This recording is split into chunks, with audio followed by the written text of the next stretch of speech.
Regarde-moi dans les yeux. Un roman de Boris Tsaprenko. Lu par Charlotte Clément. Réalisation sonore, Stéphane Mandine. Réalisation artistique, Les Vagabonds des Étoiles. Avertissement. Toute ressemblance avec des choses qui existent ou qui ont existé ne sont catégoriquement pas des coïncidences. Chapitre 1. Vous êtes grotesque, monsieur. 15 secondes avant l'événement. Lucien entra dans le cabinet d'ophtalmologie sans se douter le moins du monde que 15 secondes seulement le séparaient de la première manifestation de l'événement. L'événement, c'est ainsi que, dans un premier temps, nous appellerons l'imprévu qui allait et bouleverser sa propre existence et conclure l'histoire. Par conclure l'histoire, entendre, décider du dénouement de l'existence humaine. Rien de moins. Venant consulter pour un contrôle de routine, Lucien fut content de voir qu'il n'y avait que 2 personnes dans la salle d'attente. Une jeune femme et une dame âgée.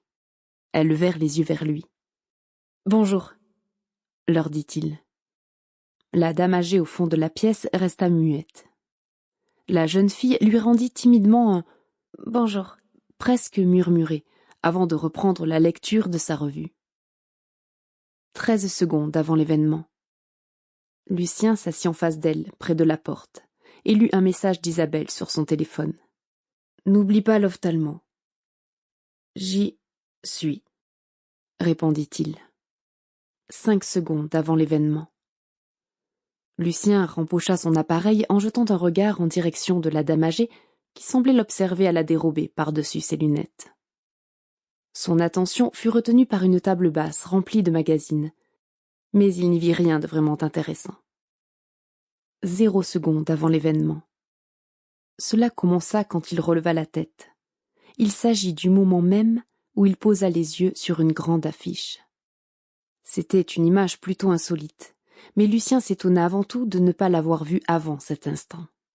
Elle était en effet d'une taille respectable, environ 2 mètres de haut et plus d'1 mètre de large. De plus, elle était sur le mur opposé de cette petite pièce, au-dessus de la tête de la jeune femme occupant la chaise juste en face de lui. Voilà. C'est ainsi que cette aventure invraisemblable commença. De cette manière banale, si banale, que rien ne laissait présager la folie de ce qui allait rapidement suivre. Comment n'ai-je pas vu cette énorme photo au-dessus d'elle, quand je l'ai saluée tout à l'heure ? Se demanda-t-il. L'image attirait pourtant l'attention. Sample complete. Ready to continue?